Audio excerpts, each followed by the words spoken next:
You are watching Notepad. I'm your host, Ibrahim Sani. Very recently, we've been covering a lot about Bursa Malaysia. Just recently, we've had the CEO of Bursa Malaysia himself talking about the equities and, of course, the capital markets and how there is a resurgency of interest amongst the investors right now, particularly retail interest or retail investors in the stock market. But of course, one area, one sector in the stock market is going to be very interesting to be talked about. One of them is, of course, the glove makers and, of course, the glove counters. So joining us is the glove analyst from CGS CIMB, Walter Au. Walter, let's talk a little bit more about the glove sector. Is it still on a bull run? What is the story behind it? And will this continue on, I suppose, post-COVID? Yeah, I think that, if you look into the glove counters year to date, it's under the CGS CIMB coverage. We basically cover four glove counters in Malaysia, and it's up, I think, 400 to 1,600% year to date. And this is basically on the back of optimism of COVID-19 leading to higher demand of gloves. And because of that, we actually see glove makers in Malaysia benefiting from higher sales volume as well as an increase in selling prices. So basically, this is bringing the basis of optimism onto the share price of the stocks. Also, we can also see that glove counters have in fact recorded very, very strong profits in the past 2 to 3 quarters. Okay, so with that strong profit within the 2 to 3 quarters, is it sustainable for them to post profitable quarters in the quarters to come? I think based on what we look at, we think that glove makers are likely to still record another 2 to 3 quarters of very strong profits. At least the next 2 to 3 quarters, given the optimism and also guidance by the management in terms of selling prices. Because even at this juncture, we still see selling prices still going up on a month-on-month basis, all the way up until at least January, or I could even say up to at least first quarter. So we think that in this stage, it's still sustainable. We actually see earnings growth for glove counters on a quarterly basis, all the way up to first quarter, and we might even see going through towards the second half if ASPs continue to stay on this track. Okay, let's talk about the COVID situation and how that has boosted up these kind of interest in this sector. Is there a direct correlation between COVID-19 pandemic rising or falling, at least in the country and around the world, with the performance of the glove counters? I mean, if you actually look into COVID-19, it's really driving the high usage of gloves. So actually look into, let's just say in the Western markets today, inventories of gloves which used to last 3 months are being used up in 2 to 3 weeks now. Hence, you actually see a very strong demand for gloves. And that is really correlated into COVID-19, basically in the medical field. And out of the medical field, we actually see high usage of gloves in the non-medical sectors as well. You're talking about F&B, you're talking about air travel, you talk about travel. All these sectors are also using more gloves. People are now stocking up gloves in their cars when they go out to basically pump petrol. They go out shopping. They also use gloves now today. So we actually will say that glove usage is still mainly driven by the medical sector, but we actually seen a high usage also in non-medical sectors today. Let's talk about the investors. What should they look out for, particularly retail investors, when they want to invest in these kind of companies? I think if you actually ask my opinion, I think the 2 key factors to look out for in this kind of environment is actually number 1, average selling prices, and number 2, order lead time for gloves. I'll just start with average selling prices. On the back of COVID-19, there's been a really acute shortage of gloves. There's a lot of countries which want gloves and are able to get supply. Hence, you actually have a situation where the supply-demand dynamics is not really balanced, where it's really a demand-driven industry. So ASPs or average selling prices are still going up on a monthly basis because people are just chasing for stock. So up until this juncture, we can still see that stock as in inventory. Yes, inventories. So as we can actually see now, selling prices are still going up all the way up until this month and potentially even all the way up to first quarter. So we see this as a very positive sign, indicating that demand is still very strong. And the second factor that I also look into is basically order lead time. Order lead time means is that when today a customer place order for gloves, when would they be able to get the inventories of gloves? Let's just talk about nitrile glove, which is basically the biggest, the biggest of the 2 glove supply in nitrile gloves. People like glove companies are actually indicating that order lead time can be up to 1 to 2 years for them to actually secure, for customers to actually get their nitrile gloves. So meaning to say, if you put order today for gloves, you only get it 1 year later. assuming that you do not pay for spot prices, and you just put a normal order. So this is a very healthy sign indicating that demand remains very, very strong. And even until this juncture, we still see that demand remains very strong on the back that, you know, there's still no news about COVID-19 vaccine. You know, we still hear that a little bit, but there's actually not much updates on this matter. Let's talk a bit about the normal time or the Yep. lead time versus what we are going through right now. For nitrile gloves or the lead time, has it always been that 1 to 2 years frame? No. It's always been, I would say, 1.5 to 2 months. At max, it may stretch. 1.5 to 2 months? Yep. So it's now actually 1 year to 2 years. No way. Yep. All right, let's talk about supply then, because what I understand, and please correct me if I'm wrong, much of the latex is being imported from Thailand Yep. and all the other markets. Yep. Is there enough latex to go around for these glove makers to make gloves? I think if you talk about natural rubber today, we're not too concerned about that, because actually the big issue in the market today, I would say, is the acute shortage of nitrobutadine, which is basically the base material to make nitrile gloves. Natural rubber is made out of latex, while nitrile gloves are made out of nitrobutadine. So latex supply, there's no issue because there's a slowdown in the auto industry, which is the biggest consumer of latex. You know, basically car sales are basically down, you know, or on a global scale. So that's why latex supply isn't an issue. But the big issue now is in the nitrobutadine space, because there's a shortage, because there's everyone ramping up the capacity in making nitrile gloves. So there's a shortage in nitrobutadine supply. So where is the supply coming from? You know, Malaysia still continues to import, you know, nitrobutadine from Korea, from China, you know, from it's basically imported. So there's a shortage in the market. And as a result, there's also led to higher costs for glove manufacturers. And that's also a basis for why glove manufacturers are actually raising their selling prices, is because of additional costs of nitrobutadine. Okay. Yeah. So because of this, do you think it's going to be sustainable in terms of them securing nitrobutadine from the market? I think that so far, from what we understand, is that the supply is still sufficient in the market. It's just that they have to pay higher prices to secure supply. If you actually look at the news flow, you know, I think there are companies in Malaysia which are trying to build out nitrobutadine factories in Malaysia. Locally, yep, they are. Okay. But it's going to take at least another 1 year to come. Of course, you don't just build a company. Yep, exactly. All But right. for now, the supply is sufficient as long as you're able to pay and afford for it. All right. And Yep. of course, prices will go up. Yep, This is definitely. why average selling prices go up, Yep. because cost prices go up. Yep. Okay. We'll take a short break before we continue our conversation with Walter of CGS CIMB. Don't go anywhere.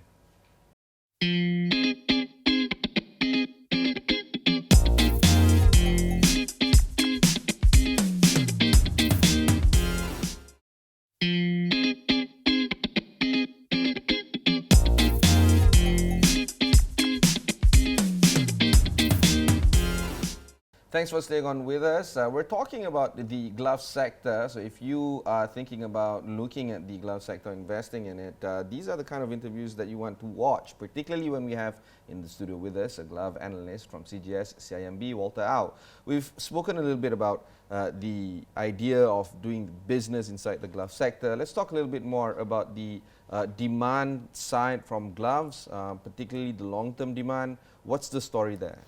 I mean, if you look in the past 10 years, you know, global glove demand has grown by 8 to 10% on an annual basis. You know, and in 2020, you know, Malaysian Rubber Glove Manufacturers Association, or known as MAGMA, is forecasting global glove demand to reach 330 billion pieces annually.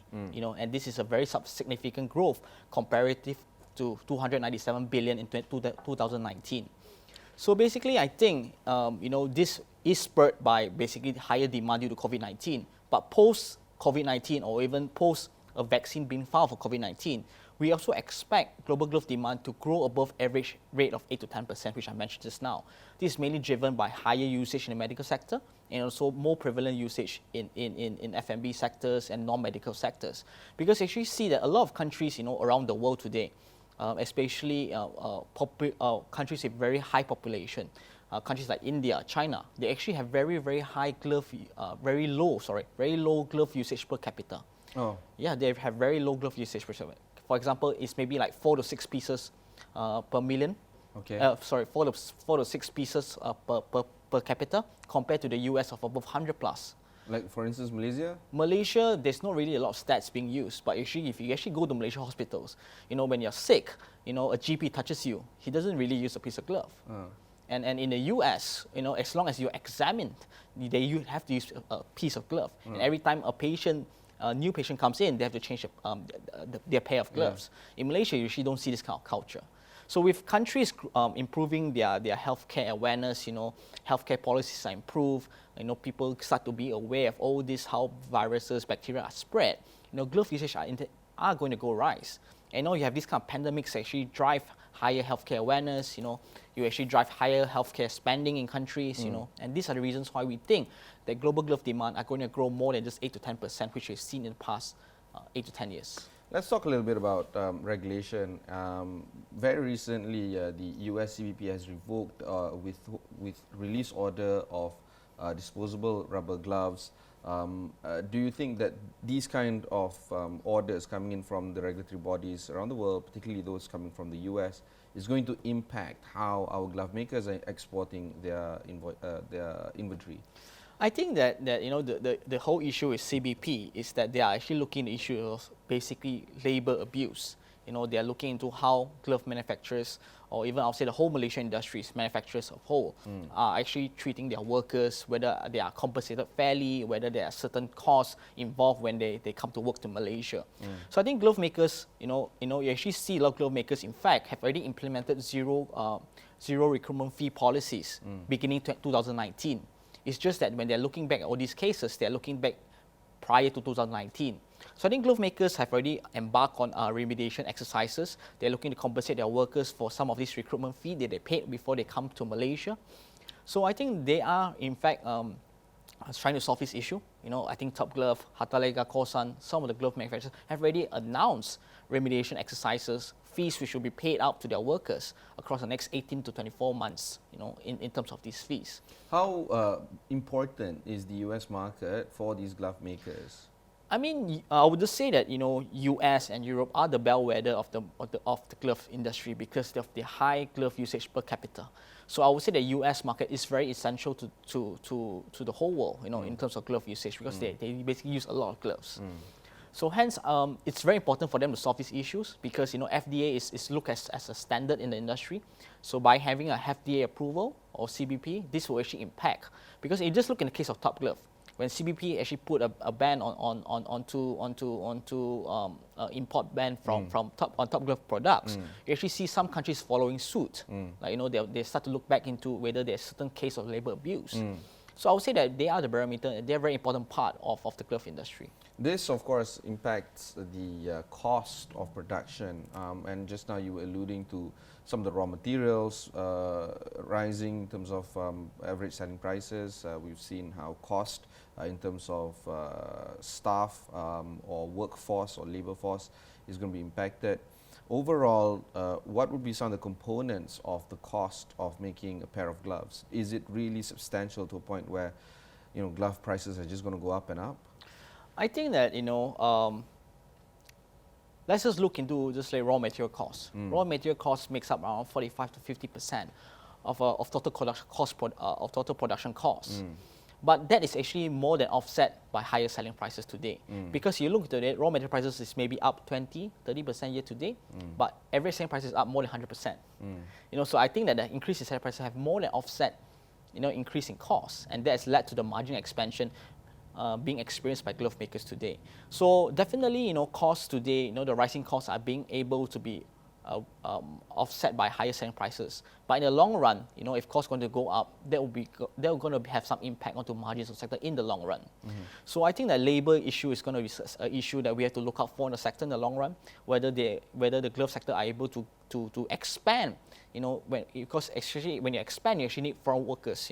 So whether the worker supply is enough for you to expand, whether there's sufficient raw material supply, all those actually plays a very important factor. In fact, when I had the conversation with Magma very recently, the Vice President of Magma was talking about expansion can't be done based on the trend. It has to be done over sustainable demand, and that demand has to be sustainable over time. And because of that, you can't just be creating factories just because there is a trend right now. But it does talk about the need for the world to start thinking seriously about whether or not they want gloves or rubber gloves in the long run. Because of this, what are your expectations of these kind of counters making some serious investments in terms of growing their capacity right now? I think if you just look pre-COVID-19, glove makers were already running at 85% utilization rate, 80 to 85%. So basically, demand has always been there. It's just that when COVID-19 happened, demand increased, or they had to raise, their utilization rate to basically cater for the increase in demand. Even though so, actually supply isn't enough. Basically, what it means is that, you cannot build a capacity immediately, to basically cater for increasing demand. A glove factory takes up to at least 1 to 2 years to build a big scale glove factory, a 5 billion factory. So basically it needs time to build up. So actually see a emergence of new glove, I'll say new emergence of more companies in Malaysia wanting to build glove factories. So their capacity will likely to come on board maybe 1 year to 2 years from now. And assuming by then that demand might normalize, maybe it'll stay elevated, but has normalized a little bit because you don't see actually COVID-19 cases decline or whatsoever. Actually, you see demand start to normalize a little bit. They could sort of create a competition in the industry because everyone wants to sell. You already built a factory. You want to sell at no matter what the selling prices are. Yeah, okay. We'll take a short break before we conclude our conversation with Walter Au of CGS CIMB.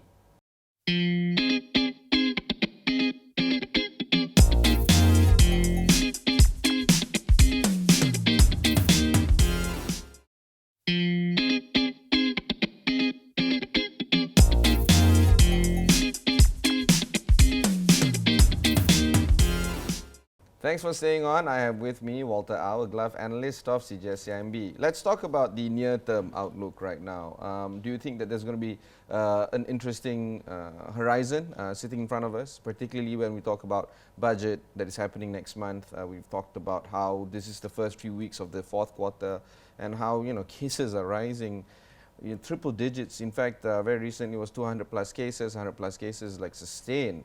Do you think that there has to be some cognizant overall view of how we look at the glove sector in the near term? Yeah, I think that, a lot of people are concerned about, let's say, 12 months or 18 months from now, what selling prices would be and whether earnings of glove manufacturers will go back to pre-COVID-19 levels. But in my personal point of view, I think in the next 6 to 12 months easily, we're still going to experience glove makers reporting supernormal profits, I'll call it, which means that basically companies are reporting 6 to 10 times increase in quarterly profits, because that's actually, they're benefiting from higher sales volume, they're benefiting from increase in selling prices, they're benefiting from better economy of scale as well as margin expansion. So I would say that in the horizon, glove makers are still highlighting that ASPs are still on the uptrend. It's not maintaining there, but still on the uptrend. So, and they're also highlighting that demand still remains very strong. And let's just talk about spot orders. Spot orders are basically orders of customers who are not willing to wait for a supply. They just say, I'm going to pay a premium and this is going to give me my supply now. And those are actually moving to 130 to 150 US dollar per 1,000 pieces compared to pre-COVID levels of 20 plus US dollars per 1,000. We're talking about 6x actually, it's 5x, 6x. It's crazy. It's 6, 7 times increase. So actually you see that, and that's what we're experiencing now. So far, from what we see, that's what glove makers are still enjoying at this juncture, and that's what we think that glove makers will still report for next, at the very minimum, 2 to 3 quarters from now. Let's talk a little bit about what retail investors should be worried about when it comes to the risks involved in investing in this sector. I think that if you look into the glove sector, the key issue is that at which turning point will selling prices start dropping. So basically, I will look into three factors. Number one is basically vaccine news. Whether there's really a concrete evidence or concrete news that a COVID-19 vaccine is developed. Even let's just say a COVID-19 vaccine is developed. The issue is when will it be available for mass production. Means to say that when is everybody in the world going to get vaccine? News from big drug makers have already highlighted it's impossible for public to get drugs, COVID-19 vaccine by maybe in the next 2 to 3 years because there's not insufficient production volume globally to supply to everyone in the world. Yeah. On top of that, the next thing we'll be looking into when will new supply in the glove sector come in. Basically, everybody's raising capacity. The existing glove manufacturers, the China glove manufacturers are increasing capacity. You got new glove manufacturers coming on board. So when will this capacity actually come on board? So basically assuming that all these come on board in a very quick manner of time, actually they could create some sort of competition in the industry. But we don't expect this to happen in the next 2 to 3 quarters because ramping up a new glove factories, like I mentioned just now, takes some time. Yeah. Yep. So it's still going to be there. And the third thing is actually to look into order lead time of glove manufacturers. If you actually see order lead time for glove manufacturers declining, means that demand is in fact slowing down. That's are the few things we look into. And the most important of all, which I did not mention, was actually average selling prices. If glove manufacturers start to highlight that ASPs are declining, it's actually being viewed as a turning point in the sector. But bear in mind, if ASPs are maintaining or on a very slow decline, things are still acceptable because it's not going back to pre-COVID levels. You're talking about a decline on a $100 per 1,000 pieces. So it's still far higher than the $20. Yeah. So even a decline, let's say a 5% on a Q-on-Q basis, you're still going to enjoy very good profits for the next few quarters. So look at the glove manufacturers today, assuming they can deliver all these strong earnings. Dividends are also going to be a very, very positive thing for investors, in my view. Okay. Final idea, general thoughts about the sector. I think that, looking at the glove sector, a lot of people are very excited about the glove sector because of COVID-19. But people fail to remember that, pre-COVID-19, glove makers have always been producing very, very strong profits. They've always been growing. If you look in the past 10 years. Even without COVID? Even without COVID, they've always shown very, very good growth in terms of earnings, capacity. And it's one sector that I would say that Malaysia dominate in. Bear in mind, Malaysia contributes up to 63 to 65% of the world global glove demand, rubber gloves in particular. So we actually have a dominance in this sector. And even years to come, even if, let's say, COVID-19 dies down, there's a vaccine, demand is not so strong. But in the long run, I still am confident that Malaysian glove sector will continue to shine because, we have the technology know-how, we have the experience, we have the proper logistics set up here, and we have the capacity expansion plans to continue to dominate this sector. All right, fantastic. That was my conversation with Walter Ah of CGS-CIMB. If you've missed any part of this interview, just head on to Astro AWANI, look for Notepad, plenty of interviews like this that can be found there. Also, this is a series that is being brought to you by Bursa Malaysia. Plenty of things like this can be discussed at Bursa Malaysia. Go to their website and find out more information there as well. Until then, thanks very much for watching and goodbye.